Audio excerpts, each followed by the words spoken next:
Everyone, আমি shiny. কেমন আছেন আপনারা সবাই? আজকে বিশ্বকর্মা পুজো আর এখন ঘড়িতে সময় 7:30টার মতো। তার মধ্যে আমি স্নান টান করে একদম রেডি হয়ে গেছি। চলুন এরপরে তাহলে যাওয়া যাক আর নিচে গিয়ে দেখি কি হচ্ছে। নিচে এসে দেখি এইদিকে মেজো কাকিমা সমস্ত কিছু বানাচ্ছেন আর ওইদিকে পিসিমণি ফল কাটছিলেন আর সাথে মাও তার সাথে ফলই কাটছিলেন। তো আমাকে আসার পরে দায়িত্ব দেওয়া হয়েছিল লুচিগুলো সাজানোর জন্যে। প্রথমত তো আমি কখনো আগে সাজাইনি, যার জন্য একটু উল্টো পাল্টাই সাজিয়েছিলাম। তারপরে শিখিয়ে দেওয়ার পরে আবার ঠিকভাবে সাজিয়ে দিয়েছি। এই থালাটার মধ্যে একসাথে যতগুলো লুচি ধরে প্রায় সবগুলোই দিয়ে দিলাম। বেশ সুন্দর লাগছে দেখতে। আর পুজোর এই সমস্ত ফল বা আয়োজন যাই বলেন না কেন, সব কিছু একসাথে রাখলে কিন্তু বেশ ভালো লাগে দেখতে। ওইদিকে দেখুন পিসিমণি আর মা মিলে এত বড় একটা থালার মধ্যে দুজনে মিলে ফল কাটছেন। ফলের মধ্যে আছে কলা, মৌসাম্বি, শসা, আপেল, খেজুর, আনারস, সমস্ত কিছুই। আর এইদিকে সুজিও প্রায় হতেই চলল। এই প্রথমবার মনে হয় আমি এত সকাল সকাল স্নান করে রেডি হয়ে একদম বসে আছি। না হলে ছোটোবেলার থেকে আজ অবধি কখনো এত সকালে স্নান তো করিইনি। উল্টে শাড়ি পরাও সে যদি পরেছি হয় সরস্বতী পুজোর দিনে বা অষ্টমীতে অঞ্জলি দেওয়ার, তা 10টার নিচে কখনো কমপ্লিট করে উঠতে পারিনি। সেকেন্ড দায়িত্ব পড়েছে আমার উপরে এই বেলপাতাগুলো বাছার। বেলপাতাগুলো আসলে অনেকগুলো পোকা আছে আর অনেকগুলো ভালো আছে, সেখান থেকে কিছু বেলপাতা আমি ভালো বাছার চেষ্টা করছি। পুজো হবে বাবার মিলে, তাই সেখানেই সমস্ত জিনিসপত্র এক এক করে মা, কাকিমা, আমি, পিসিমণি সবাই মিলে নিয়ে আসছিলাম। আনতে আনতে বেশ অনেক জিনিসপত্রই জড়ো হয়েছে। আর দূরে দেখুন পায়রাগুলো একসাথে উড়ে যেতে কি সুন্দর লাগলো। এখানে বাবাও পুজো করবে বলে রেডি হয়ে বসে আছেন আর আমিও অপেক্ষা করছি কখন ঠাকুরমশাই আসবেন। আমাদের সবই প্রায় রেডি। আর ওইদিকে চলছে রান্নার তোড়জোড়। রান্নার প্রায় মধ্যগগনে বলতে পারেন, কারণ অনেকগুলো রান্নাই হয়ে গিয়েছে। ওইদিকে সকালবেলায় খাওয়ার জন্যে ঘুগনি তো একদম রেডি, অনেকে মুড়ি খাওয়া শুরুও করেছে। চলুন তো দেখি ঠাকুরমশাই এলেন কি না। ঠাকুরমশাই তো আসেননি, তবে এক আশ্চর্যজনক কাণ্ড। দেখুন একজন বেল গাছে উঠে বসেছে আর এইখানে নয়নতারা ফুলটিকেও বেশ সুন্দর লাগছে। রান্নায় এখন আলু পোস্ত হচ্ছে আর ওইদিকে দেখলাম ওই যে দাদা আছেন উনি পনির কাটছেন। আর এইদিকে আজকে আবার বাড়িতে সংক্রান্তি পুজো আছে, যার জন্যে ঠাকুরমশাই প্রথমে বাড়িতে পুজো করবেন, তারপর মিলে হবে বিশ্বকর্মা পুজো। আর এইদিকে কাকিমা তখনও পর্যন্ত সমস্ত কিছু কাটা বাটা চলছিলই। ফ্রায়েড রাইসের জন্যে সবজি কিছু কাটা হচ্ছিল আর আমি ওই সংক্রান্তি পুজোর প্রসাদ নারকেল খাচ্ছিলাম। এইদিকে দেখুন ওই পনিরগুলো দাদা কেটে রাখছেন আর এখানে এখন মশলা কষানো হচ্ছে আর চাটনিটাও হচ্ছে। দুটো উনুন জ্বালানো হয়েছে, একদিকে ভাত হয়ে যাবে তাড়াতাড়ি করে, তাই এই যে অপেক্ষার অবসান। দেখুন ঠাকুরমশাই অবশেষে আসছেন সকলের সংক্রান্তি পুজো কমপ্লিট করে এখন বিশ্বকর্মা পুজো করবার জন্যে।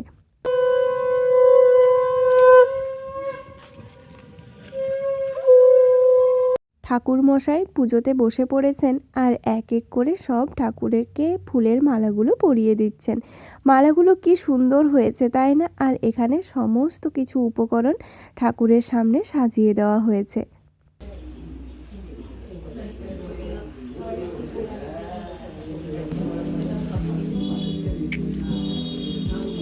এই ঘরটা যেহেতু ছোট, তাই পুজোর কাজে ঠাকুরমশাইয়ের সাথে মেজো কাকিমা বসে আছেন আর আমরা সবাই বাইরে বসেছিলাম। আমি এসেছিলাম সামনে থেকে দেখার জন্যে। আর এই যে সমস্ত প্রসাদের ওপরে তুলসী পাতা দিতে হয়, তাই সব প্রসাদের ওপরে তুলসী পাতা সুন্দর করে দেওয়া আছে। আর ঠাকুরমশাই আস্তে আস্তে পুজোর কাজ এগিয়ে নিয়ে যাচ্ছেন, তাকে একটু একটু করে সাহায্য করছেন মেজো কাকিমা।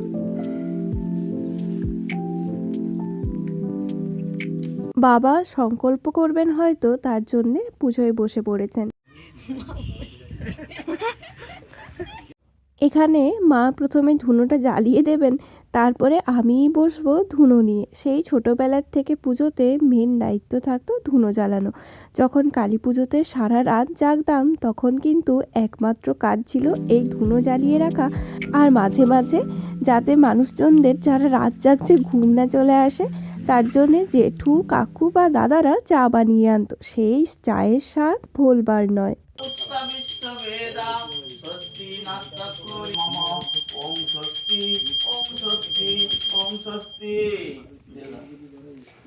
এখন ঘড়িতে সময় 10টা মতো হবে, আমি মুড়ি খেতে এসেছি আর পুজো চলছে এখনো।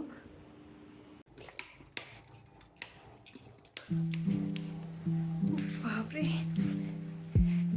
বেশ টায়ার্ড, চুলটা শুকনো হয়ে গেছে, তাই একটু বেঁধে নিলাম।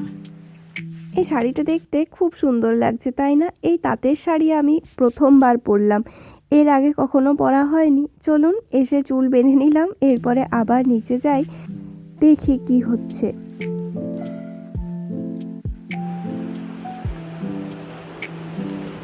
ঘুগনি যখন হয়ে গেছে আমি ভাবলাম একটু মুড়ি টেস্ট করা যাক, যার জন্য মুড়ি দিয়ে নিয়েছি। আর ওইদিকে মুড়ির সাথে ঘুগনি, শসা, পেঁয়াজ, লঙ্কা সব কিছু তো থাকতেই হবে।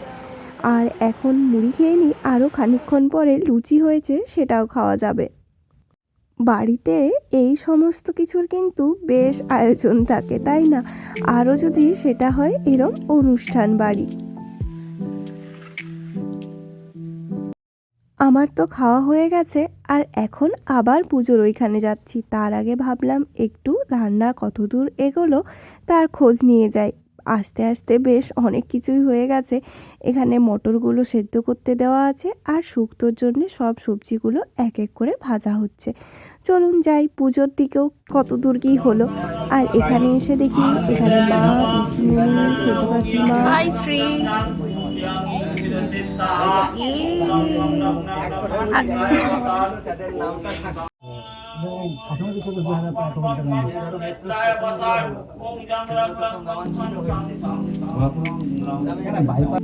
পুজো ওইদিকে হতে থাক, চলুন বাড়ি যাই। আর এদিকে লুচির সরঞ্জাম হয়ে গেছে, লুচি, ঘুগনি, মিষ্টি, তরকারি সব কিছু মিলে বেশ জমজমাট খাওয়া দাওয়া। চলুন তাহলে, এরপর কিন্তু আমি লুচি নিয়েও বসে পড়বো। দুটো লুচি নিয়েছি আর নিয়েছি ঘুগনি। এত ভালো খাবার দাবারের স্বাদ তার বলবার নয়। এখানে আমার সাথে সাথে আরও বাকি সবাইও খেতে বসেছেন। কে খেতে দিচ্ছে দেখেছেন? মানা খেতে দিচ্ছে আজকে সবাইকে।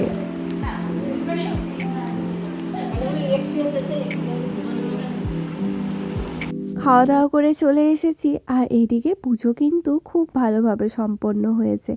এরপরে চলুন তাহলে সমস্ত প্রসাদ সব কিছু নিয়ে ফিরে যাই। এই যে এত সুন্দরভাবে সাজানো হয়েছিল পুরো জায়গাটাকে, তার ভিডিও তো আর করাই হয়নি। কলা পাতা, আম পাতা, ফুল সব কিছু দিয়ে। আর ওইদিকে সব কাঠ রাখা আছে, আর ওই যে যজ্ঞ হয়েছিল সেটার মধ্যে দেখলাম নারকেল দেওয়া আছে। আর এখন এই থালাটা নিয়ে আমি একেবারে বাড়ি চলে যাব। এই থালার মধ্যে বেশ অনেক জিনিসপত্রই আছে। তাহলে চলুন আজকে আমার ভিডিওটা এখানে শেষ করলাম। দেখা হবে পরের নতুন একটি ভিডিওতে। অসংখ্য ধন্যবাদ আপনাদেরকে আমার ভিডিও দেখার জন্যে।